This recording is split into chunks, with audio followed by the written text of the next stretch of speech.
Hi, I'm Amanda Morin. I'm the Director of Thought Leadership for Understood.org, and I'm a parent to kids who learn differently. I'm Gretchen Vierstra, a former classroom teacher and an editor here at Understood. And this is In It. In It is a podcast from the Understood Podcast Network. On this show, we talk to parents, caregivers, teachers, experts, and sometimes even kids. We offer perspective, stories, and advice for and from people who have challenges with reading, math, focus, and other types of learning differences. Today, we're talking about closing the opportunity gap for kids of color who learn and think differently. Which is a big, hard, and important topic, but we've got an excellent guest here to tackle it with us. Julian Saavedra is a longtime educator and is currently an assistant principal at a Philadelphia high school.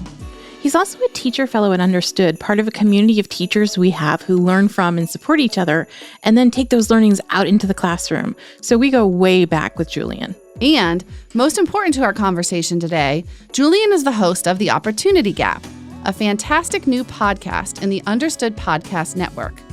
Julian, welcome to In It. Woohoo! Hi. Hello, everyone.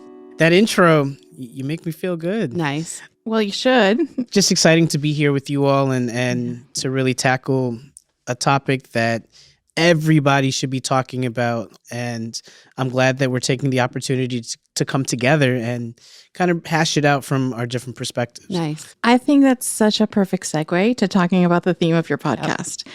And your podcast that you do with your friend and another teacher, Marissa, is called The Opportunity Gap, right? Yes. And yes. We know that this term is more accurate than the one people may know better, the achievement gap. Mm-hmm. Can you explain the distinction for our listeners? Sure. You know, in educational circles in recent years, a lot of people have been discussing just the differences between students and how they are achieving. And the term achievement gap began as a way to distinguish between students who were achieving at a higher level based on standardized test scores, and the distinction was based on race and socioeconomic status. Later on, researchers and educational advocates and social justice advocates started to realize that maybe we need to change the framing of the conversation, because it was ignoring the fact that systemic racism is a foundation of our society. Like, our society was built on the premise that certain people would not have as much power as others. And if we ignore that fact and look just at the results and not at the root cause, then we're not really doing justice to the problem. So the opportunity gap arose as another term to really look at some of the root causes for why the achievement wasn't happening. Because I spoke to systemic racism, and the day-to-day experience of many of us, and when I say us, I mean people of color, is that it's still alive and well. And, you know, I could tell you very clearly what I've been experiencing as an assistant principal in a urban school in Philadelphia makes it apparent that systemic racism is real. But I do believe that once people are given a chance to be presented with the facts, they can come to the conclusion that everybody can achieve if given similar circumstances. It kind of brings me to where we started this whole journey with Understood. We talk about the 1 in 5, right? Our students who have learning and thinking differences. And there used to be this talk of this achievement gap between those students and general education students. Or I guess the term would be learning typical learners. Help me out, Amanda. You know, I think they're all right. Right. I would say a student who doesn't need specialized instruction, because typical learners for me is like a word that says typical favorite food, right? Nobody learns the same way. Nobody has the same favorite food, that kind of thing. So, you know, thinking about students that fall into that category, the 4 and 5, for so many years, people talked about how there was a gap in achievement. But when instruction is given to people that have learning and thinking differences in a way that is going to support them, the more we find that their achievement equals and in many times exceeds their 4 and 5 student counterparts. So, we're thinking about this whole idea of opportunity gap. Again, getting to the basis of what is the root cause? What are the factors involved in holding back students from meeting their true potential and not just looking at the results? So that's kind of where we're heading with this podcast, where we try to unpack some of those difficult things, and we have some fun on the way and joke around and be silly, but we also try to be serious about these conversations and maybe bring up topics that people don't normally converse about. I think some folks might not know what are some of the sources, though, of the gap, right? So you talked about systemic racism, but if you could break it down a little bit more, what have you seen are some of those opportunities that have not been equally available to all students? I know people hear this all the time, but it really is true, is funding and resources. I work in a school that has, 98% of our students are able to qualify for free and reduced lunch, so they meet the poverty line. Whereas the district that I live in, it is a vastly different economic situation. So when I get in my car and leave my district where my kids go to school and drive to the place that I work, the funding structure is vastly different. The school that my kids go to, it is beautiful. It has everything you could ever need. But when I go to the school that I work at, the teachers in that school, the administration in that school, the students in that school work extremely hard every single day to make learning happen. But, we are fighting to have appropriate cleaners in the school. We don't have bathrooms that are working the way they should be working. We don't have the amount of staff that we would require. I think about our special education students, and they're not getting all of these services that they should have based on their IEP just because we don't have the staff for it. And so when I think about just the baseline resource availability, that's one of the biggest areas that this opportunity gap presents itself. And on top of that, a lot of our students might be coming from areas that are economically depressed. In Philadelphia, we have a really big gun violence situation happening right now, and my students have to worry about that as they walk home. I imagine as a vice principal, you have to worry about it, right? Oh, every day.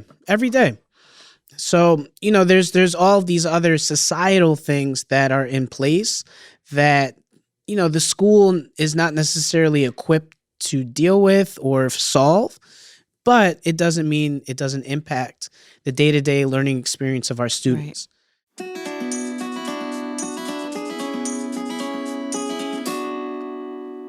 So I just want to ask a follow-up because I want to, Sure.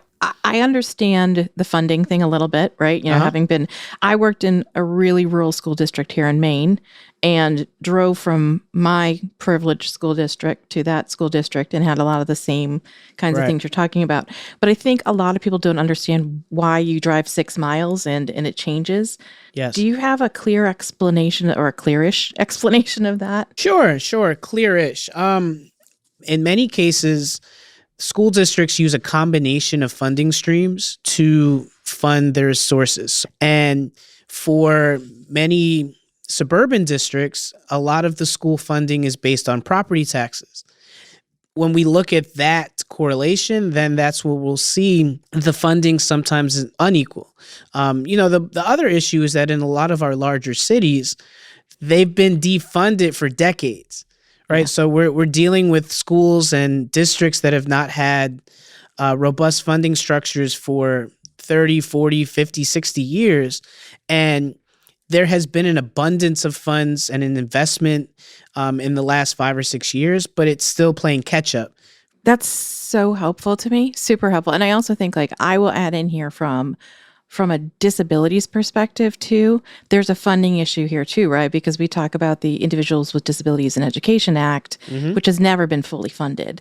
So you're already looking at students with disabilities, the funding for those programs are already not funded. And then you add on top of it other funding issues, and it can be an increase in that opportunity gap in some of the schools too. So I'm going to pivot a little bit. I want to know if you feel like you had the kind of education where your potential was realized.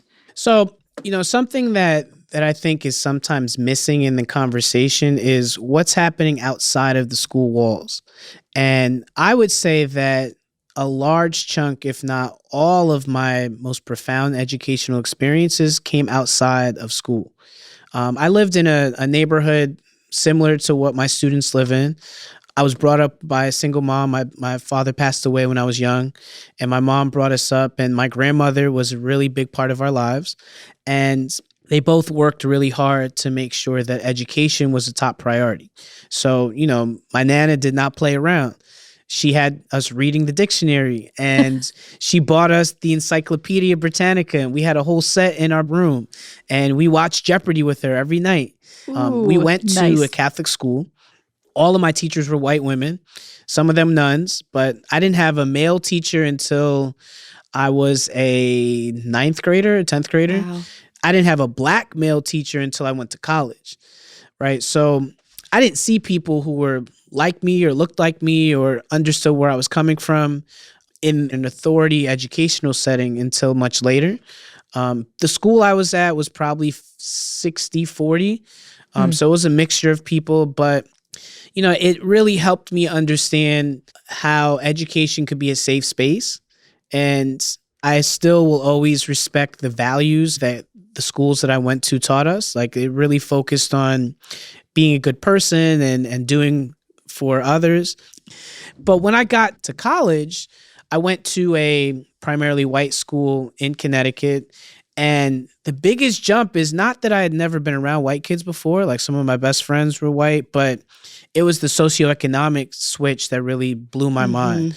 Because where I grew up, it was, working class kids. Like, a lot of my buddies' dads were plumbers or carpenters or, guys that work with their hands. I worked in a factory for most of high school, but then I went to college and I was with like upper class people that, drove really nice cars, and they had multiple credit cards, and they went to Switzerland for break and things like that. And I was like, whoa, this is what? Yeah. How did I get here?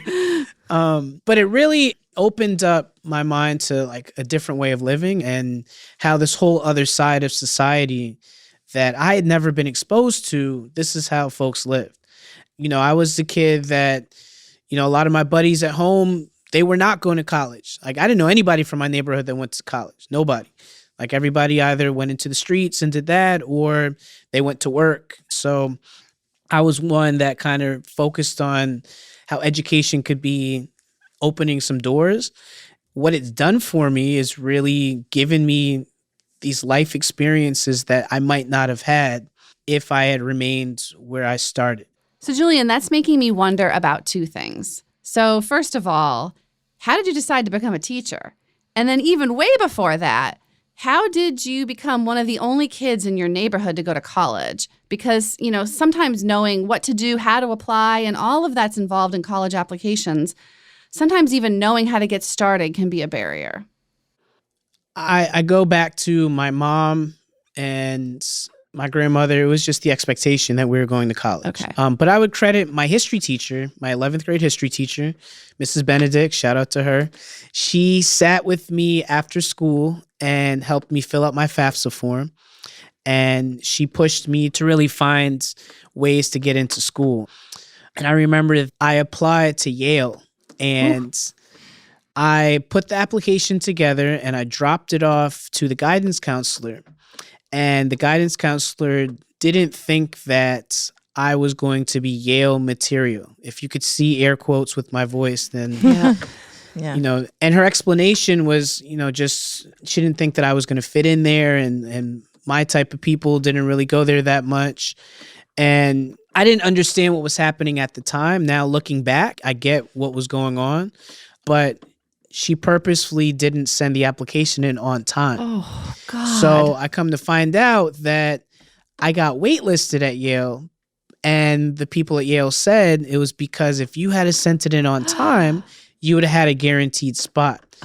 So, I think about that experience of knowing that somebody in a position of authority purposefully impacted what I could do. It said to me, all right, I'm going to make sure that I find a way to get into schools and make sure that I'm an advocate for people like myself. And it has been a blessing to be able to impact kids and open them up to what education can actually do for them, and somebody that can speak their language. Yeah. Right? Like I get them. I understand where they're coming from, and building relationships is one of those foundational parts of education. Like if you don't have that, you have nothing. You know, it takes a lot to make me speechless. Both of you know that, right? And that story just made me speechless. And it's funny because like, seriously, I was literally going to ask you about, you know, the conversations that you and I have had, Julian, about systemic discrimination and how it brings about this lack of trust in institutions. I think you just told us one of those stories right there. You know, you going into education is one of those concrete things that you could do to help bring about that trust. Right.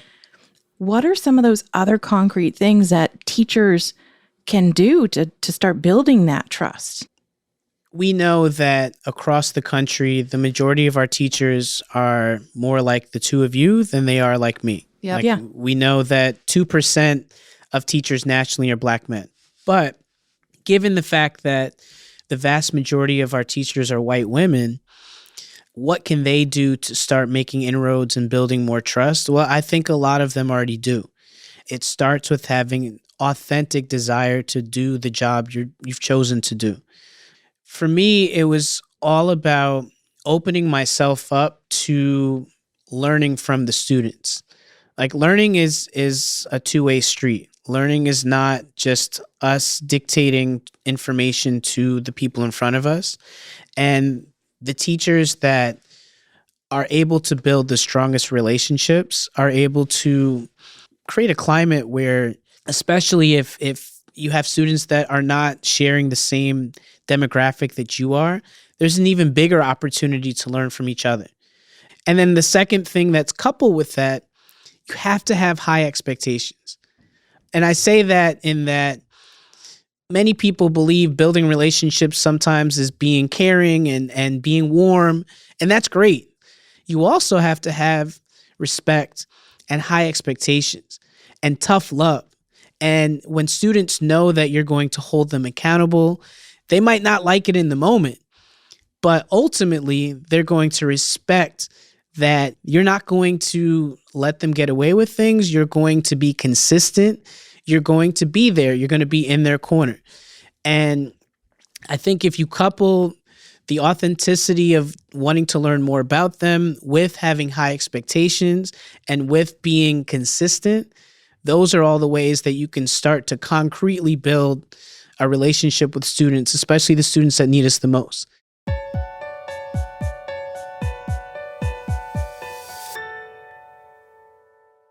You know, one thing you just brought up, I think, is that many times people make assumptions, right, about different communities. And it seems like some of these stories you're telling about your own experience with the guidance counselor and teaching in the schools that you've taught, and that people make assumptions about communities of color sometimes and students of color. I'm wondering if there's any other assumptions out there that you'd like to debunk. Sure. You know, I think with my own experience related to education, a lot of people believe that people of color just don't care. It's not a big deal. They don't value it. And that to me is the complete opposite. If anything, they care about it so much that sometimes they feel frustrated because how their children are being treated in schools is not valuing them.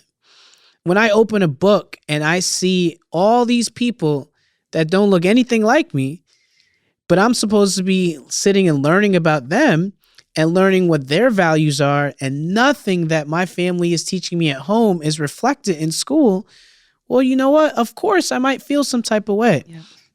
And I'm not to say that we have to make everything related to people of color in schools. No, but there has to be a way where everyone can feel included. Everyone can feel valued. And so I think debunking the myth that people of color don't care about education is completely the opposite. They care so much. And for many of us, it's been the venue for us to change our lives. And it was something that we fought for so long, and we're still fighting for. You know, we tend to gloss over the history fact, but it hasn't been that long since you and I couldn't be sitting in the same room together. That's right. You know, that's my grandmother. Like, my grandmother could not sit in the same room as you all. Like, that's how close it is, right? So when we're thinking about from a historical standpoint, I mean, it's not that long. It's not that long. It really ago, isn't. Right? Like, well, and it's interesting too, because that brings us back to the podcast, right? It brings us back to the opportunity gap, the podcast. Right. Being able to have those conversations can be uncomfortable, but so necessary. And so, and you know, it's one of the things I actually really love is that you're taking on conversations and making them not just yours, right? I always appreciate, you know, people who are willing to just engage in a conversation. If we just started to talk about some of the things we're experiencing, we find there's a lot more that we have in common than what sets us apart. And so I hope that any listeners out there, or even both of you, you know, the value is when I'm not here, or when somebody like me is not opening up this conversation, I hope that you all are still talking about it. Right. And I hope that you're trying to find some way where you can talk to your children about the realities of what society really is, and that everybody in this society doesn't have a similar experience. It doesn't mean we need to be afraid of it. It doesn't mean we're going to fix it. But if we don't talk about it and we just ignore it and we just go about our day-to-day lives like it doesn't exist, then that's even worse. Exactly. So now the question is, what are you going to do about it? Yep. Part of that, and something that, you know, obviously I think you hope the Opportunity Gap does, is it educates, right? Your podcast. So Right. what are a few of the topics that you have in the works, or what are you excited about talking on the Opportunity Gap next? What's interesting for us is to kind of open up a place to talk about, like, specifically with the 1 in 5, and how there's an intersection between the racial dynamics of school, but also the educational dynamics of school. We're going to be doing a series on some figures in the educational movement who are people of color, but who aren't spoken about as much, but who really transform education for kids of color and for kids with learning and thinking differences. We just want to really bring out some of those things that people don't get a chance to really hear out loud. Stories or experiences or questions. The more difference that we can have on the show, to have different opinions and explore different viewpoints, the better it's going to be for everybody.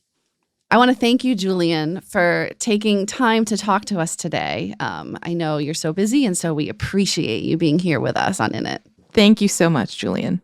Oh, thank you. Thank you. It's always a pleasure. So a quick update since we talked to Julian about special education funding. Since this conversation, the Secretary of Education, the U.S. Secretary of Education, has started talking about how we can fully fund that law and make sure there's more funds in schools for kids who are in special education services.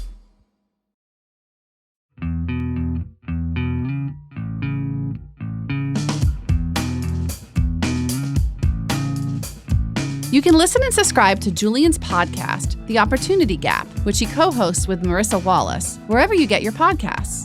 And that's also where you can find this podcast, In It. If you like what you heard today, please tell somebody about it. Share it with the parents you know. Share it with somebody else who might have a child who learns differently. Or share it with the teachers in your life. In It is for you, so we want to make sure that you're getting what you need. Go to u.org/init to find resources from every episode. That's the letter U, as in understood.org/init. And please share your thoughts. Email us at init@understood.org. As a nonprofit and social impact organization, Understood relies on the help of listeners like you to create podcasts like this one to reach and support more people in more places. We have an ambitious mission to shape the world for difference, and we welcome you to join us in achieving our goals. Learn more at understood.org/mission. In It is produced by Julie Subrin. Justin D. Wright mixes the show. Mike Errico wrote our theme music. Laura Key is our editorial director at Understood.